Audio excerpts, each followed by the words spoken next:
Patience, that is. Niko na kasiana kanaitwa Patience by the way. Okay. Patience. Ni kuvumilia tu. Wow. But usikuwe patient na hakuna kitu unafanya.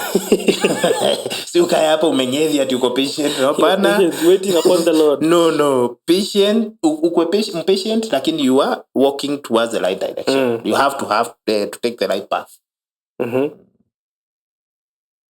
Okay. How did you manage personal finances during months when revenue was unpredictable? Well, especially wacha nirudi kwa business. Tunaongelea when you started. Bado atuongelei the beyond that is current, that is the biggest bills, in East Africa and part of Sahara. Yes, sasa tunasonga huko nje tunatembea. Unasikia beyond Broad Africa hiyo ilikuwa prophetic. See within the horizons Kenya. Inasonga huko nje. But that one will tell you sometimes later. So kuna kitu umeuliza, fun enough, Bijon paid its bill from day one. Sana kwa biashara unakuanga lazima ukuwe na contingency. Kwa sababu the very first around 3 months biashara yezangi kulipa rent ama wafanyikazi. So lazima ukuwe umeset a certain amount kando ya ku pay those bills, iweze kupata grip na ijisimamishe. But Bijon paid his bills from day one. However, kuna kitu moja, where I was working previously, I had realized I was a manager there. And I saw my junior staff really suffering. Not because we are not making money, but because of wrong choices of finances. Right? Posi ameitisha do. Anazunguka nayo huko kwa streets za Nairobi. Inafika end month, you cannot even pay bills, you cannot pay staff. So unapata umeenda hata 6 months bila kulipa watu. So this thing really communicated to me and I decided I shall never joke around na pesa za biashara. Because biashara inakuanga kama maziwa. You mess around, when you mess na finances, utamess mpaka kazi za customer, you cannot deliver. Customer anakupatia pesa, unaanza monkey business, hide and seek, So in terms of finance, the financial discipline, hiyo sijawahi struggle nayo. Because pia mimi sina shughuli mingi za marafiki sijui nini. By the way, my your circle. My circle ya my friends yangu ni iko very small. It's very small. Hata yangu. It's very small. Hata wewe? Yeah. Si heri wewe basi. Sasa imagine sasa hiyo sija nini. Kuna watu nitakat. Hapa mbele but wengine utawakata. My circle ya friends, and that's a big problem especially with the young children. Wanataka marafiki. So ni lev, ni summertime, ni nyef. So you have so much. By the way, there was a guy nilikuwa namsikiza pahali akisema we are headed in very tough times hapa mbele.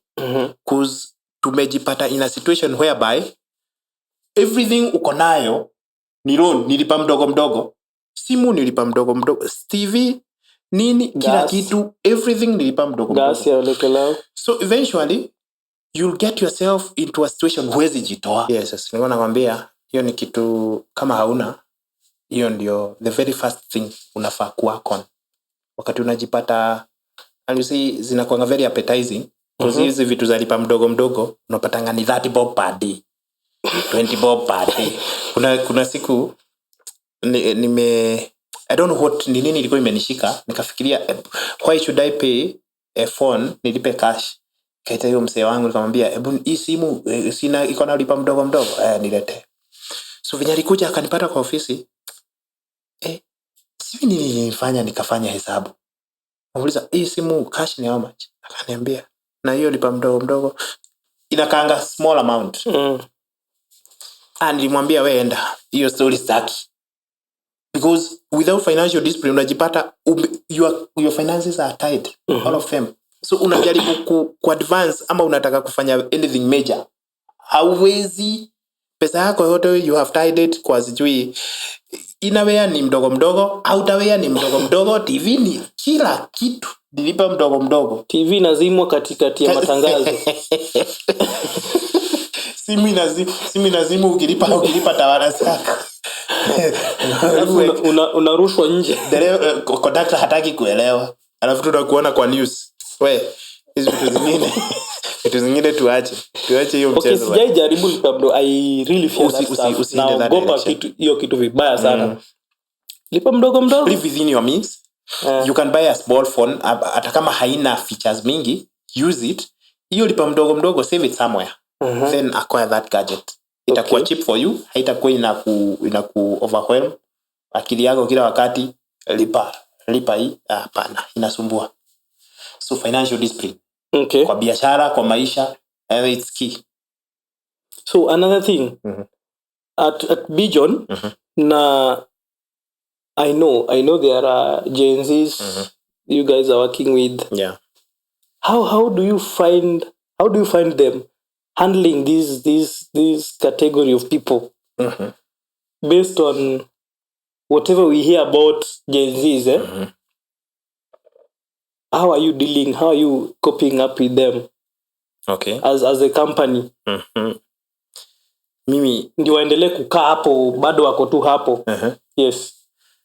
I don't know kama ni bahati ama ni nini, but the young people wenye tuko na wao pale Bijon, I have a very disciplined lot. Okay. Very disciplined. Watu hawana pressure za maisha. Yani watu wako contained. We have ladies there. Very disciplined. Nataka iPhone. Okay, iPhone. Alafu watoke. In fact, wengine hata wako na simu za pesa mingi which they have acquired out of that discipline. Wameweza kusave over time, wanaweza kuacquire those gadgets, right? Pale hutapata wale watu, unajua kuna watoto wengine wanatapa. Wanaluka sijui nini. So I have a very disciplined lot. Okay. So in terms of hizi pressures za Gen Z, sijui wa kwetu wanatokanga wapi? Hujai experience. Mimi sijai experience. Siwezi sema nime experience. We have very disciplined. But I think sometimes even the Gen Zs themselves, people get to respect you based on how you respect yourself. Sure.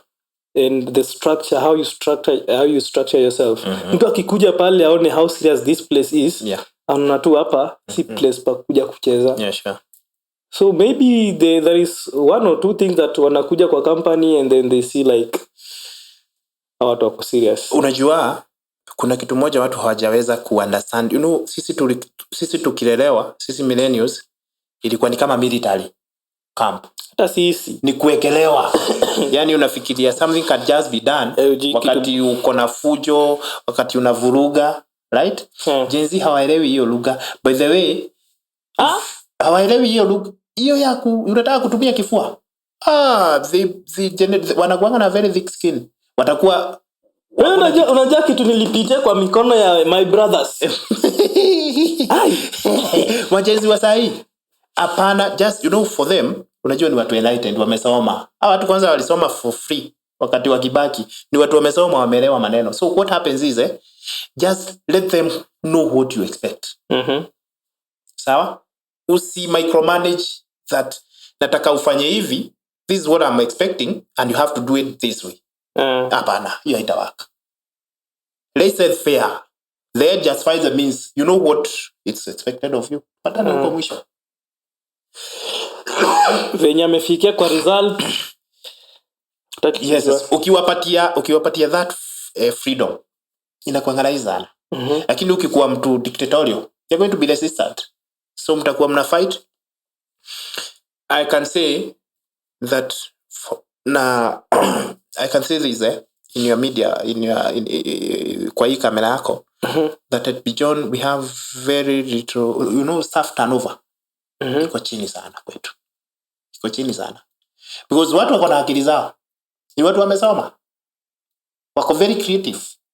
Pale ma creatives ni wengi sana. So they know. Wanajua. So inakuanga rahisi. Hatusumbuanangi hizo mastori za pressure sana Gen Z. Za Gen Z. Kuna.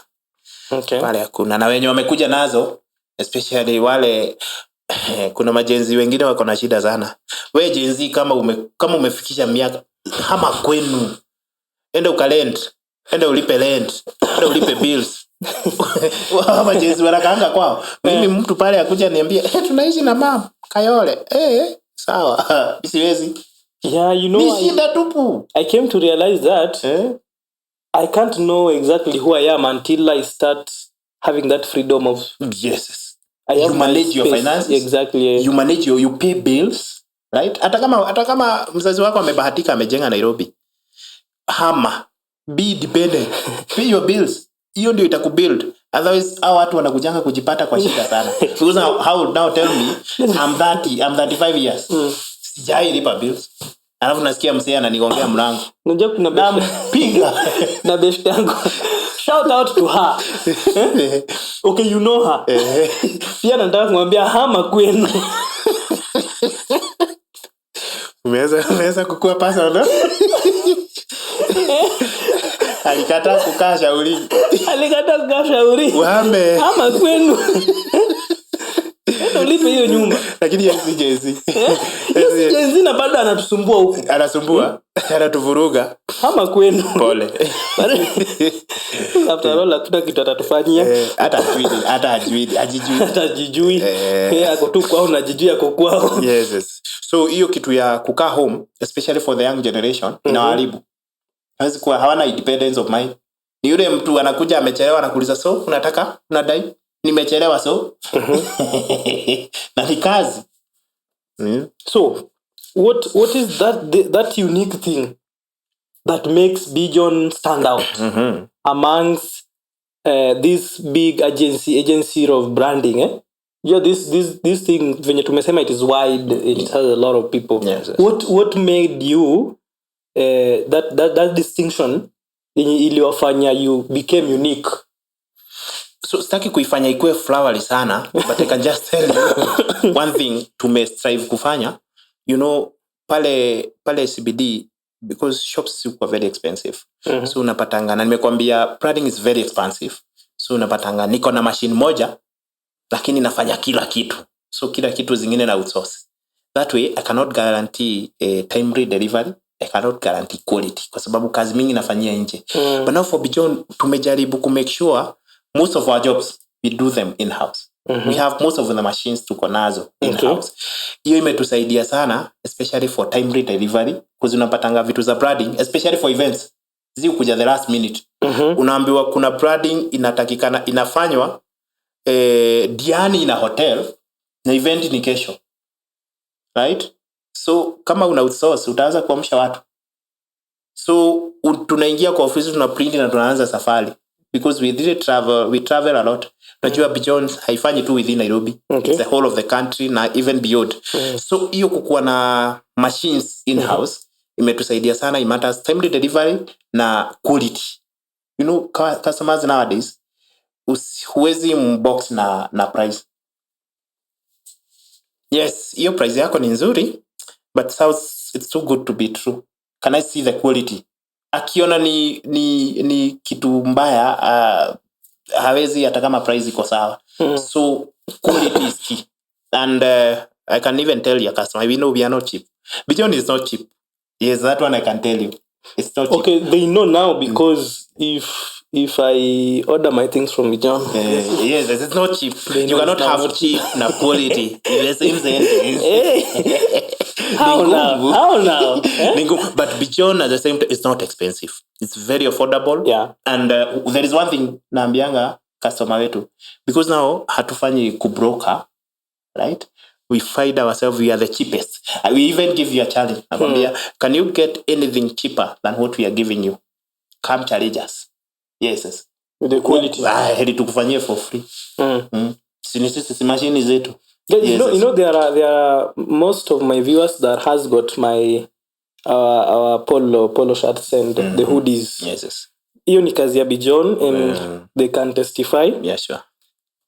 Iko fiti. Perfect. So kuna hii job moja ulifanya and it or let me call it a failed project that later on turned out to be a learning point. Ilikuwa ni kama, how do I put this? Ilikuwa ni kama a failed project, but you came to to thank God about it, you learn something out of it. Okay? Yes. Hey, hiyo sijui nitaisema aje. It's kind of emotional. Cameraman, leta handkerchief. Naweza pata kasavi.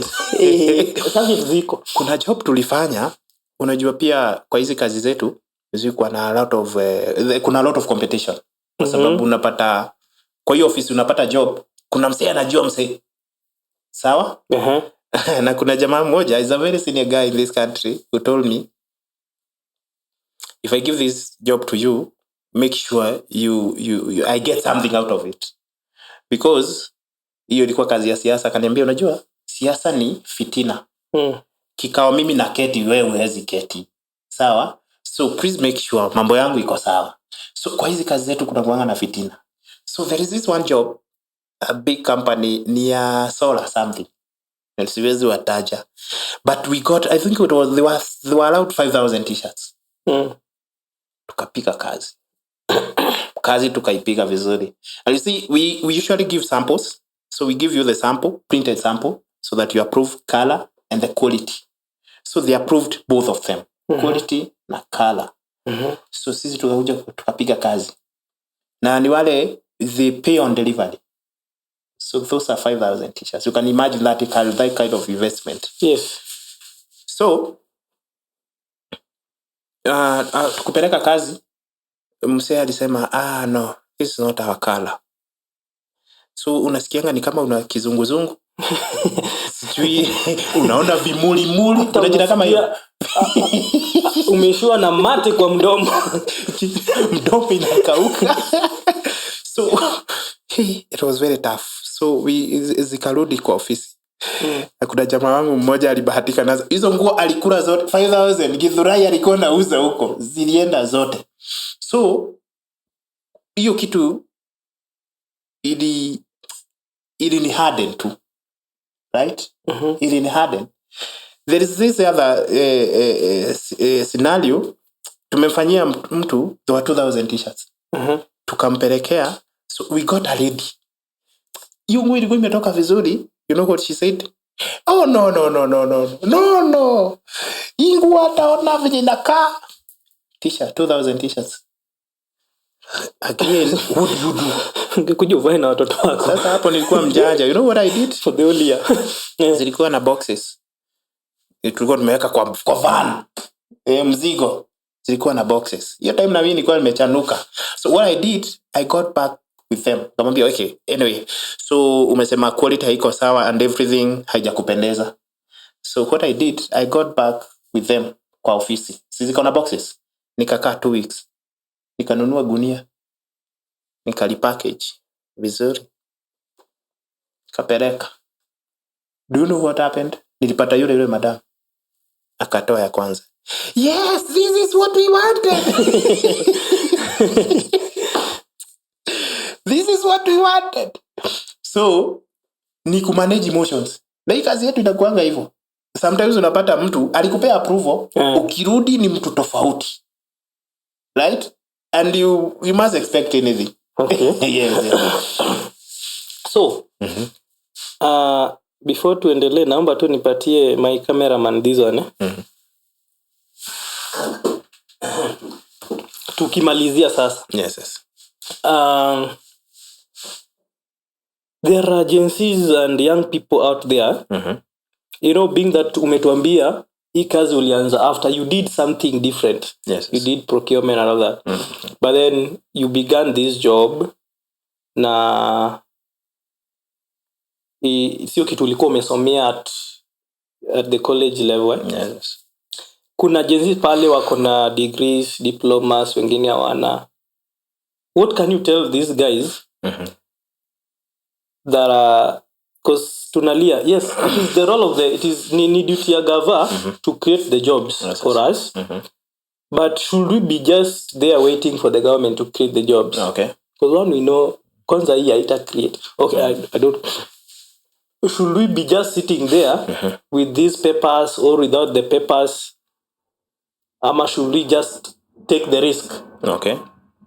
Yes. what advice do you have for our young people that are out there without jobs, but they have wako na nguvu, they are alive and kicking? No, kuna kitu moja nitakwambia. You know, venye Mungu alikuumba, he had a purpose for you. Right? And before you get to your purpose, your destiny God alikucreate here, it's a process. It's a whole journey. And sometimes unajipatanga umejaribu vitu mingi sana. So sometimes utajipata kenye unataka wewe unafikiria ndio itakusaidia, it's not designed for you. And there has to be, Mungu ataleta hiyo situation, a very uncomfortable situation. Kama hiyo yenye nimekwambia, nilikuwa nafanya kazi zingine hata silipwi kwa sababu mimi nataka nifanye job, kumbe nafaa ku create job. Wewe unataka upate kazi na maybe wewe unafaa create for the sake of others. The reason why unapata watu wengi wana struggle kwa sababu mimi nimefanya engineering, so siwezi fanya anything else apart from engineering. So mimi ni kwa my engineering firms. My friend, umeenda shule uweze kuongea na watu, uweze ku reason, uweze kuinterpret situations. Exactly. Yes. That's the reason why umefika, umepata hiyo degree, diploma. Hii stories zingine sijui kuajiriwa, it's neither here nor there. Ikikuja, well and good. Thank God. Lakini kama haiko, kama wewe umefanya electrical engineering, right? Anza small, start small. Start visiting those construction sites. Kwanza ukue, ukue well versed kwa mkono. Mambo electric. Start from hapo kwa mtu wa mkono. Lipo hiyo pesa kidogo. Be ready to pay the price. I can tell you, I work for the price I'm telling you na kanikilifa. I work for him for I think 8 months for free. For free.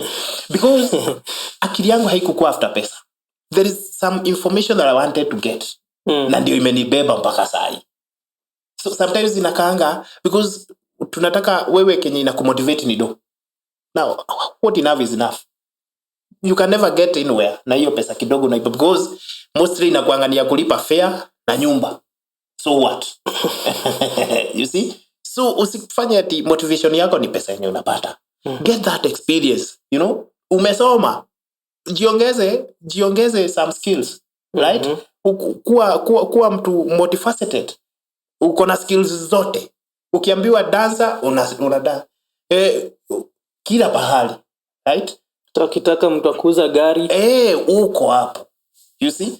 That way utazunguka huku ukisema how you are frustrated, how you feel like you want to commit suicide. Commit suicide na Mungu abaki kukua Mungu. Committing suicide for what? Na hata sisi tubaki tu. Mzazi amekusomesha, amefanya kila kitu. So hukuenda shule ndio uajiriwe. Hapana. Ni kujua kuongea na watu, kwa sababu kuna watu kwanza, especially the young people, they don't know how to talk. And hiyo pia inawanyima a lot of opportunities. They don't know how to talk to people. They don't know how to respect people. That one I'll tell you some ukiniita tena, nitakwambia how most of especially the young people, they have lost golden opportunities simply because they don't know how to handle that moment ya destiny connector. Mtu amekuja, unamdharau, unamuongelesha mbaya. Kumbe ndiye alikuwa kuconnect na your destiny. Right? So, ujue kuongea na watu, kuheshimu watu na kuinterpret situations. That way, hata hutajipata ati unazunguka. Ati sijuna. Ikikuja, ni sawa. Isipokuja, you're well and good. Na by the way, ukiingia in your own venture, hutataka kurudi pande nyingine. So in other words, sahi hata tuseme ni kutafutie kazi ya procurement hautaki. Sasa ya nini? Sasa uko kwenye unanitafutia, utakuja tukulipe na hiyo ni wote. Unilipe na hiyo kampuni. Na hiyo kampuni. Okay. Hakuna kitu itanitoa penye niko sahi. Basi mko na kiburi. Iko. Hiyo si ati juzi. I had nilisikia ukisema unaenda Mbugua. Mbugua. Lakini ngoja kwanza nikueleze. Juzi nimeenda kuweka signage pahali na hapa kubwa. So I think your building haikuwa imekubalishwa. So to our surprise, wenye nyumba walikama. Unajua walikuja na nini? Gari zingine ziko na gutters hapa kwa bonnet kimutalo. Ni LX 570 na 600. Zikakuja 5. So kuna msee nilisikia amesema, nasia wase wako na kiburi. Nikamwambia nataka kama hiyo. Kama hiyo ndio mnaita kiburi. Hiyo ndio mimi nataka. Hiyo ndio kiburi unataka. Hiyo ndio sasa nataka. Si mambo na kiburi. Wakati mtu amefanya ameshajirealize na amepata hiyo confidence. Sometimes we confuse it with kiburi. Lakini si kiburi. Kuna watu wengi sana unasikia mtu anasema mtu ako na kesi kiburi. Wewe ndio uko na shida. Wewe ndio unataka there is no pride in poverty. Yeah. Work hard. Waache kusema watu wako na kiburi. Okay. Unaweza swali lingine? No, nilikuwa nadhani nilikuwa najiuliza. Naongea na Omondi ama naongea na Kihara. Kiburi imepanda. But anyway, one thing, kuna ile tu act ya kujivunia, unajivunia to what you've built. Yeah, sure. Yeah? Because you looking at Bijon right now, you feel good, eh? Yes. Na Bijon pali imefika, there is something, what has sustained Bijon to where it is today? Yeah. So kuna kitu moja kuna siku nilikuwa nasema, if I were doing this job on my own, I think ningekuwa na pesa sana. Ningekuwa na do. But to what end? There's one thing that gives me fulfillment. Na Bijon. Running a venture, it's very expensive. You have bills, you have mimi every month nanzanga negative like 1.7 million minus beginning of the month. So there is that fulfillment that there are people who are relied on na their families. Wenye wanafanya kazi wapi, they get their daily bread from it. For me that is everything. Machana na hizi zingine. This is what is keeping you. No, you cannot just a matter of you yourself and you. You see, when other people can really thank God because of what you do. Na nyinyi Gen Z mkuwe mnaombea wadosi wenu. They really go a lot, they go through a lot. Yes. So that fulfillment has kept Bijon going. Because nimekwambia, will not divert finances from the business. Kwa vitu zetu. Pesa ya kazi ni ya kazi. Sisi wacha, if we have our struggles, we can deal with them. But kazi inasonga. Vitu zinafanyika. Right? Good. So that fulfillment has kept the company. Thank you. Growing. For the very last time, utuambie Bijon inapatikana wapi? Exactly. Hata kuna zile I know we can reach everyone out there, even East Africa, South Africa, everywhere. Kuna launching pad. Yes. Okay. So Bijon Brand Africa iko in Nairobi, CBD. Kirome Road.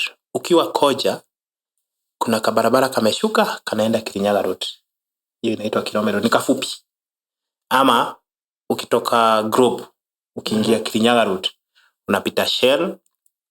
Kwa hiyo choo mpya Kanjo, hata ukiangalia along Kirome Road utaona signage. We have a big signage. Utaona signage hapo ya Bijon Brand Africa. Yes. And our location iko very accessible. Unajua si wase wengi wanapenda kuingia tao.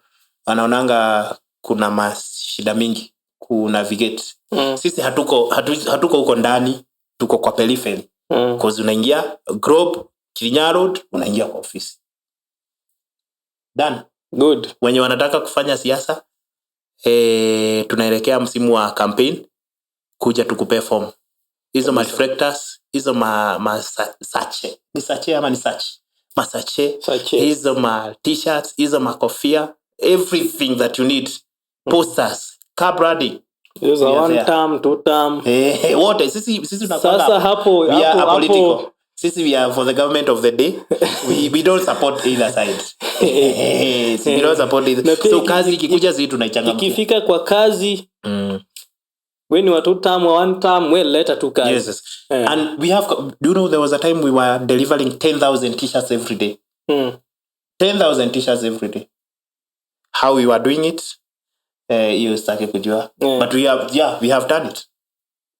Hata ukitaka kofia mita leta tu order, leta kazi tukuchangamkie. Yes, and we are the cheapest in town. Yes. Quality top notch, price tumesema sisi we are not brokers. Machine zote ziko pale, so pesa yenye uko nayo tutakufanyia kazi yako. Thank you. So once again, thank you for coming, and thank you for your time. I appreciate. Okay, viewers, before tuingie hapa nilikuwa nishampatia chai. So chai si tumekunywa chai kwa ofisi. Msishangae mbona mjaona? Maybe itakuja.